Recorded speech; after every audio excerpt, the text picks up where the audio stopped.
What if I told you that your mind is lying to you right now? As you watch this, those thoughts that whisper you're not good enough, you'll fail. They don't like you. They're not truth tellers. They're storytellers. And they're telling you a fictional story about your life. Today I'm going to prove it to you, not with psychology, but with the story of Maya, a woman who built a prison inside her own mind, and the strange old shopkeeper who gave her the key to escape. Maya was a talented illustrator whose mind was a crowded, noisy room. Every morning began with a committee meeting in her head. A drawing isn't perfect, said perfection. Someone else could do it better, hissed comparison. Why even try? You'll probably fail, growled doubt. These weren't just passing thoughts. They were loud, convincing narrators of her life story. She'd spend hours on a single sketch, only to crumple it when the voice said, "Not good enough."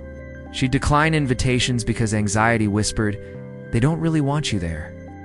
Her world grew smaller, her dreams grew quieter, and her heart grew heavier. She was living in a prison, but the bars were invisible, forged from her own unquestioned thoughts.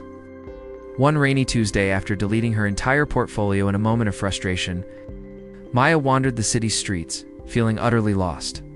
That's when she saw it. A small, dusty shop tucked between two buildings, with a sign that read, "The Thought Emporium. Stories for sale." A bell chimed as Maya entered. The shop was filled not with objects, but with thousands of glowing orbs. Floating on shelves each, pulsing with soft light, an elderly shopkeeper with kind eyes appeared. "Looking for a new thought?" he asked gently. I don't understand," Maya stammered. "This is a factory of sorts," he explained. "Every thought you've ever had, every fear, every doubt, every critical voice was made here. We craft them, and people like you buy them without realizing it."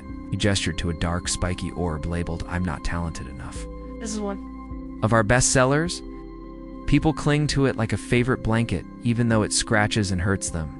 Maya was bewildered. "But my thoughts feel so real, so true." The shopkeeper smiled sadly. "Of course they do. That's our craftsmanship.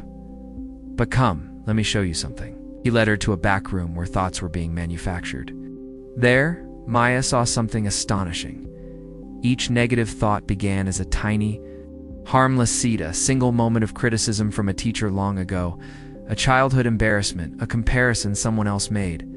Then, workers in the shop would wrap that seed in layers and layers of story, always, never, everyone, no one. They'd paint it with emotions until it grew into a convincing, heavy orb. "The thought itself is just a seed," the shopkeeper said. "But you've been carrying the entire heavy sculpture we built around it." The shopkeeper handed Maya a magnifying glass. "Read the fine print on any of your thoughts." Maya focused on a glowing orb that said, "I'll never succeed." There, in tiny letters, it read, "Warning, this is a fictional narrative based on selective memory and fear, not factual. Handle with skepticism." On another, "They're all judging me," read. "Manufactured from insecure projections. No evidence required or provided." Maya's hands trembled. "All these years I believed they were true." "Most do," the shopkeeper nodded. "But we have a lifetime return policy. You can bring any thought back here and exchange it for what it actually is. Just a seed. Just a moment. Not a prophecy. Not your identity." He gave her a special bag. "Collect the thoughts that haunt you. Bring them back. Unwrap the stories you've added. See them for what they are." That night, Maya sat on her floor with the bag. One by one, she named her thoughts as they arose. "Here comes your art is mediocre." Instead of believing it, she imagined placing it in the bag. "Here's you'll die alone," into the bag. She didn't fight them. She simply stopped treating them as facts. She read their fine print. She realized the thought I'm a failure wasn't a truth. It was just a feeling of disappointment from one project, wrapped in the story of always. The thought nobody loves me was just a moment of loneliness, wrapped in the drama of never. Days turned into weeks. Maya's mental committee meeting grew quieter. Some voices left entirely when they realized she wasn't listening anymore. Others still showed up, but now Maya would say, "Ah, there's perfection again. Thanks for sharing." and returned to her drawing. The prison bars began to dissolve because she realized they were made of mist, not iron. She started sketching again. Not for perfection, but for joy. She posted her work online, not for validation, but for connection. She said yes to coffee with a friend, even while anxiety whispered, "You'll have nothing to say," and guess what? Sometimes she did have awkward silences, and the world didn't end. The thought had lied. One afternoon, she finished an illustration she loved. The old thought arose. It's not good enough. But this time, Maya smiled. She imagined holding the glowing orb, reading its fine print, and saying, maybe, maybe not. But I enjoyed creating it, and she posted it anyway. That illustration went viral.